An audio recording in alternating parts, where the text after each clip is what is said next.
Pokemon cards are famous worldwide for being a funny way for people to do gambling while convincing themselves that they're actually just collectors, and it's a hobby. Some people also view Pokemon cards as a financial investment asset for some reason. But the weirdest people of all are those who obtain these Pokemon cards for playing the Pokemon trading card game with other people. The Pokemon trading card game has rather frequent new set releases, where all new and exciting cards completely shake up the competitive metagame. Often the best new cards are legendaries or iconic final stage evolutions, with all sorts of keywords on them like EX and shiny artwork, so you know they're the strongest. Dragapult EX and Teal Mask Ogerpon EX are some recent examples. When these came out, they immediately became popular in high-level decks. But sometimes, the best Pokemon in a new set is not the flashy-looking, iconic legendary or Charizard. Sometimes it's something completely unexpected, like a random little baby Pokemon who, for whatever reason, has some insanely useful competitive utility and gets thrown into every deck. In the latest set, called Prismatic Evolutions, a lot of people think that the best new card in the game is one of these cases. A new Pokemon card that many think was a mistake, that should never have seen the light of day. A Pokemon card that is undeniably having a much more significant metagame impact than anybody expected.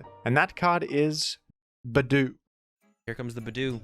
Keep the Budew in play as long as possible. Kill the active Budew and then Budew the next thing. Do need two Budew so we can like switch between our Budews. I don't know if many of you are even aware of who Budew is. This is the baby Pokemon in the Roselia and Roserade line. It's one of those baby Pokemon that was added later in the series. If you're familiar with the competitive Pokemon video game, this may seem bizarre to you. Baby Pokemon are pretty much never used in high-level play for obvious reasons. Fully evolved Pokemon have higher stats and more to offer. But in the trading card game, baby Pokemon can actually be very good. If you're unfamiliar with how the card game is played and how it works, allow me to explain some basics and why baby Pokemon are good sometimes. The card game is kind of similar to the video game in the sense that each player can only have one active Pokemon on the field. Just like in the video game, the rest of your team is not on the field. You can place one Pokemon card in the active slot and up to 5 on the bench, but these Pokemon on the bench cannot use their attacks. Only the active Pokemon can attack, and it may only attack the enemy's active Pokemon. A big difference in the card game though is that you can't just send out a fully evolved Pokemon. You have to evolve your Pokemon throughout the course of the game. If you're using a Charizard EX deck, for example, you can't just directly play the Charizard. You have to first play a Charmander. To evolve that Charmander into a Charmeleon, you have to wait until your next turn, then you place a Charmeleon card on top of the Charmander and it evolves. The turn after that, you can finally place the Charizard on top and fully evolve your Pokemon.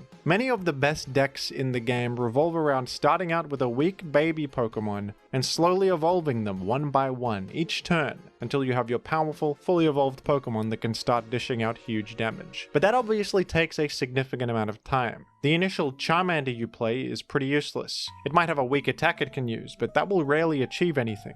The goal is to evolve it. But some baby Pokemon do have useful attacks or effects. One example is Cleffa. Cleffa is a Pokemon that is commonly used, just by itself, in the Pokemon card game for its useful utility attack. No need to evolve Cleffa into Clefable, you just need the Cleffa. Cleffa has an attack called Grasping Draw, which has this little circle icon next to it. This icon means that the attack costs 0 energy to use and is completely free. I'm sure you're familiar with energy cards. They're cards of specific types that you've probably seen people throw into the garbage when they're opening card packs. These aren't worth much money, but they're pivotal to playing the card game. Most attacks in the game have an energy cost associated, like this Charmander card. It has an attack called Heat Tackle, which costs 1 fire energy. The attack deals 30 damage to the opponent and 10 damage to yourself. To use this attack, you need to attach a fire energy to your Charmander from your hand, and it has to be in the active spot. Using an attack also ends your turn, so it's the last thing you're allowed to do on a turn. Energy can only be attached from your hand to a Pokemon once per turn, so attacks with higher energy costs, like this attack from Iron Hands EX, which has a 4 energy cost, can take quite a while to actually use in a game.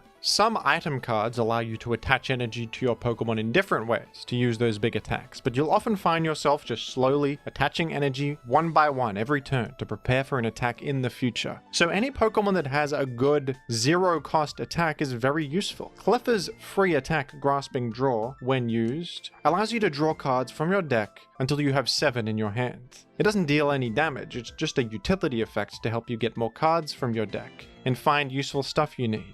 Clefairy also happens to have a retreat cost of 0. Retreating is just like switching in the Pokemon video game. When you retreat, you bring your active Pokemon off the field and into the bench, and push another one of your benched Pokemon onto the field. But unlike in the video game, retreating in the card game is more costly. Most Pokemon have an energy cost associated with retreating. Charmander, for example, has a retreat cost of 1 energy, so you need to attach an energy to it just to be able to retreat. Once you do retreat, that energy gets discarded.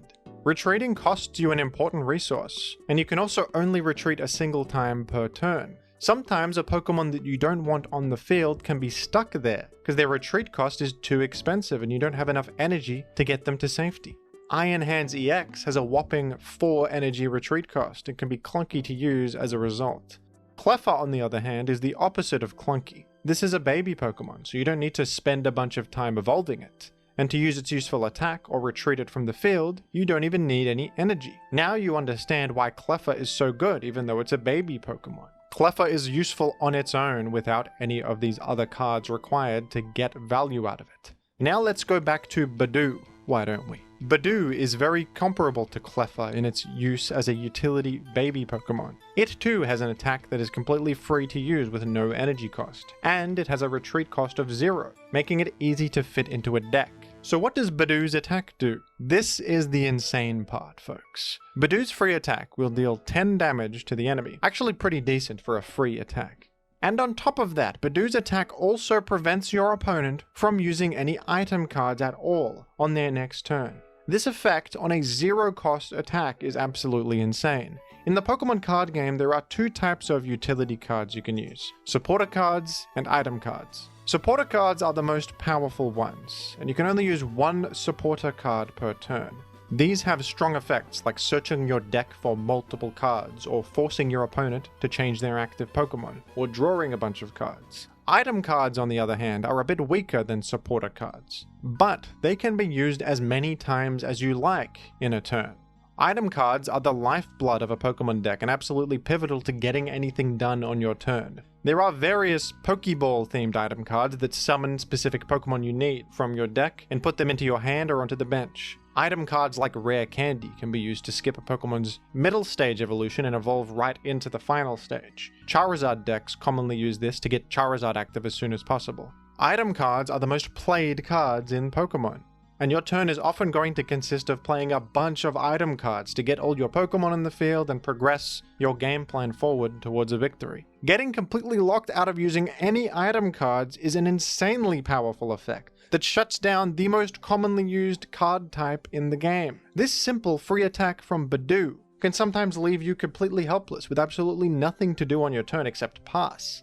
Item lock effects like this have existed in the Pokemon card game before, but they're usually more costly than this. Banette EX is an example of one. To use Banette EX, in the first place you have to play a Shuppet, and then evolve it to Banette on your next turn. Banette's attack Everlasting Darkness costs 1 psychic energy, deals 30 damage, and item locks the opponent, preventing them from using any items on their next turn. This item lock effect can be frustrating to play against too, but at least you have time to prepare for it. Once they play a Shuppet, you know that they're gonna try and evolve it to a Banette and item lock you. You can prioritize eliminating that Shuppet to prevent that from happening, and you have at least a turn of breathing room before the Banette starts disabling all of your options. This item lock effect requires you to evolve a Pokemon, has an energy cost, and the Pokemon has a retreat cost of 2, making it a bit clunky. Budew, on the other hand, can start item locking the opponent much sooner and begin sowing the seeds of victory. Plus, it can retreat with ease. It's not uncommon for Budew's item lock effect to completely brick your hand and prevent you from doing anything at all.